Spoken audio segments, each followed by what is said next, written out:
Hi friends, how are you? Hope you all are enjoying Bigg Boss అని మనస్ఫూర్తిగా అయితే కోరుకుంటున్నా. ఈ బిగ్ బాస్ స్టార్టింగ్ నుంచే ఎన్ని గొడవలు స్టార్ట్ అయ్యాయంటే చూసే వాళ్ళకి కానీ, వినే వాళ్ళకి కానీ, ట్రోలర్స్ కానీ, మెంబర్స్ కానీ ఎంత హ్యాపీగా ఉంటుందో కదా. ఈ బిగ్ బాస్ 8 సీజన్లో మెయిన్గా చెప్పుకోదలసింది ఏంటంటే, ఈసారి మనం ముందుగా చెప్పినట్టుగా కెప్టెన్సీ లేదు. అండ్ ఈసారి ఏంటంటే ప్రతి ఒక్క కంటెస్టెంట్ ఏం ట్రై చేస్తున్నారంటే, తమకు తాముగా ఎక్కడైతే స్పేస్ మిస్ కాకూడదని ప్రతి ఒక్కరైతే ట్రై చేస్తున్నట్టయితే నాకైతే అనిపిస్తుంది అనమాట. అండ్ కొందరు దీనికి హట్ అవ్వచ్చు, బట్ నాకైతే అనిపించింది ఈ ఎపిసోడ్ చూసిన తర్వాత నాకైతే అనిపించింది అంట ప్రతి చిన్న విషయానికి ఏంటి ఇది అన్నట్టుగా. అంటే ఖచ్చితంగా ఇలా ఉండాలండి, ఉంటేనే కదా మనకు కూడా స్పైసీనెస్ చూడడానికి రేటింగు అది ఉంటుంది. అండ్ నామినేషన్స్లో చిన్న ఇది జరిగిందనేసి ఆదిత్య పైన ఎక్కేసాడు మణికంఠ ఈరోజు. అబ్బాబ్బాబ్బాబ్బాబ్బా, మనిషి బక్కోడైనా కూడా ఏముందండి స్ట్రాటజీ అసలు. అయ్య బాబోయ్. మరి ఆ విషయాన్ని నిఖిల్కి చెప్తూ, నిఖిల్ ఏదో కొంచెం ఎల్డర్ కదా, అంటే పెద్దోడు కదా, అతని మీద ఇది చేయకూడదు అనేసి అని చెప్పబోతుంటే నిఖిల్ మీద కూడా ఎక్కడానికి ట్రై చేశాడు. అండ్ నిఖిల్ని తనొక్కడే ఇది చేయలేడు అన్నట్టుగా తన అందరినీ సపోర్ట్ గ్యాదర్ చేస్తున్నట్టుగా అయితే నాకైతే అనిపిస్తుంది పర్సనల్గా. అంటే ఒక్కొక్కరి దగ్గర నిఖిల్ గురించి చెప్పడం అది మనకు చూస్తున్నాం. అండ్ అదేవిధంగా ఈరోజు టాస్కులు కూడా పెట్టారు. టాస్కుల్లో కూడా మన నైనిక డాన్సర్ డి గారు వాళ్ళు, తర్వాత నిఖిల్ అయితే లాస్ట్లో మన యష్మిని అయితే వీళ్ళు గెలిపించడం జరిగిందనమాట.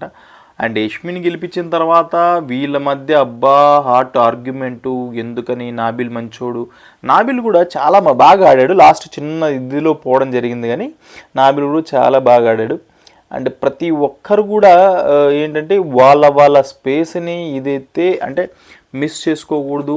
అంటే ఖచ్చితంగా మనకు వచ్చింది ఆపర్చునిటీ, ఖచ్చితంగా గొడవ ఏది చేసుకుందాం అనేసి అనిపించింది అనమాట.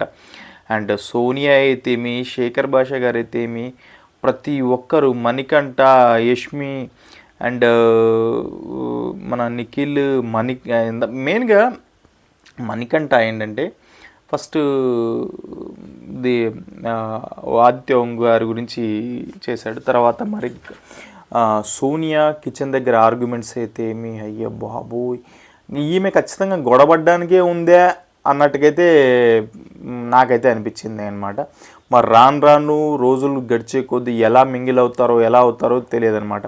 అండ్ శేఖర్ భాష గారికి అండ్ అదేవిధంగా సోనియాకి కొంచెం ఆర్గ్యుమెంట్ జరిగిన తర్వాత మరి వాళ్ళు కలిసిపోయారు అనుకోండి.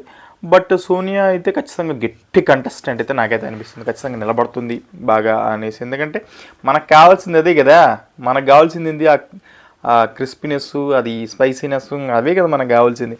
సో ఖచ్చితంగా నిలబడుతుంది అయితే నేనైతే అనుకుంటున్నా. అండ్ అలాగే శేఖర్ భాష గారు కూడా అండ్ ఆదిత్య గారు కూడా కొంచెం పెద్దరికంగా చెప్పుకొచ్చారు. బట్ అది రాను అది ఎలా మరి వీళ్ళు టాస్కులు ఎలా ట్రిగ్గర్ అవుతారు, ఎలా ఆడతారు, చిన్న దానికి ఎలిమినేషన్స్ అప్పుడు, నామినేషన్స్ అప్పుడు మనకి తెలిసిందే కదా. సో ఫర్దర్ ఎలా ఉండబోతుందో బిగ్ బాస్ అనేది మనం ముందు వీడియోస్లో చెప్పుకుందాం అనమాట. ఇప్పటికైతే బీబస్ అనమాట ఏంటంటే ప్రతి ఒక్కరు కూడా, అంటే ఫస్ట్ స్లోగా స్టార్ట్ అవుతూ వచ్చేది ఏ సీజన్ అయినా కూడా, కానీ ఫస్ట్ డే నుంచే స్టార్ట్ అవ్వడం అనేది ఈ సీజన్ స్పెషాలిటీ అనమాట. అండ్ మెయిన్గా మనకంటే అయితే నాకు కొంచెం కన్నింగ్గా అనిపించింది. సో మరి నా ఒపీనియన్ రాంగ్ అవ్వచ్చు, లేదంటే ఇదే కరెక్ట్ అయ్యి ఉండొచ్చు, ఇదైతే మనం చెప్పలేము అనమాట ప్రజెంట్కి అయితే. సో ఇప్పటికైతే నాకు కొంచెం మనకంట కన్నింగ్ అనిపించింది కొంచెం నిఖిల్ పట్ల అయితే. తర్వాత బేబక్క గారి గురించి కూడా, ఎన్నాళ్ళు ఇలా నవ్వుతూ బతికేస్తారు, ఎన్నాళ్ళు ఇలా అంటే ఆమె కేవలం నవ్వుతూనే ఆడుతుంది, ఇంకా అంతకుమించి ఏం ఆడట్లేదు అనేది అతని ఒపీనియన్. బట్ మనం ఎవరిని కూడా 2 రోజులు ఏం జడ్జ్ చేస్తాను చెప్పండి. ఆట ఆడే కొద్దీ వాళ్ళ పర్ఫార్మెన్స్, మాట తీరుని బట్టి జడ్జ్ కనీసం 1 వీక్ 10 డేస్ అయితే ఖచ్చితంగా పడుతుంది. సో మనకంటే కొంచెం కన్నింగ్ అయితే నాకు అనిపించింది. అండ్ సోనియా కొంచెం ఆర్గ్యుమెంట్లో పవర్ చూపించింది. అండ్ ఎట్టకేలకు విష్ణుప్రియ కూడా, ఎందుకంటే ఆల్మోస్ట్ అందరికీ తెలిసిన సెలబ్రిటీ కాబట్టి కొంచెం ఓపెన్ అప్ అవుతుంది అన్ని విషయాలు అని అనుకున్నారు. బట్ ఈరోజు లాస్ట్లో ఒక జస్ట్ జలక్ లాగా చిన్నగా నాబిల్ విషయానికి యష్మి విషయానికి కొంచెం ఓపెన్ అయ్యింది. సో ముందు ముందు వీళ్ళు ఎలా ఆడతారో ఏమో అనేది మనం ముందు ముందు చూద్దాం. సో ఈ రోజుకైతే అప్డేట్స్ ఇలాగే ఉంటాయి అండ్ ఇలాగే ఉన్నాయి కూడా. అండ్ నెక్స్ట్ అయితే రేపు ఎపిసోడ్ తర్వాత మీకు అప్డేట్ ఖచ్చితంగా ఇస్తాను. So please subscribe Abdul all in one and stay tuned. And ఏదైనా తప్పు ఉంటే ఖచ్చితంగా అయితే మనస్ఫూర్తిగా చెప్పండి, కమెంట్ చేయండి. ఈరోజు అయితే నాకు నచ్చింది, నాకు చూసింది నేను చెప్పాను. మీకు ఏదైనా తప్పు అనిపిస్తే ఖచ్చితంగా అయితే చెప్పండి, ప్రతి ఒక్కరికి హక్కు ఉంటుంది చెప్పడానికి. సో దయచేసి ఏదైనా తప్పున్నా నేను ఏదైనా మిస్ అయినా మీరైతే ఖచ్చితంగా చెప్పండి. ఎందుకంటే మనకి ఈ రివ్యూస్ అవి అయితే మనకేమి ఇది కాదు, మనం అదే కాదు, మనకు కొత్త. సో చూసింది ఏదో ఆడియన్స్కి మనకి ఏమనిపిస్తుందో అది చూసి చెప్పాను. సో దయచేసి నాదేమైనా తప్పు ఉంటే మీరు ఖచ్చితంగా చెప్పండి. నా మాటలకి ఎవరైనా ఏకీభవిస్తే అది కూడా చెప్పండి అనమాట. So stay tuned to Abdul all in one. Bye bye.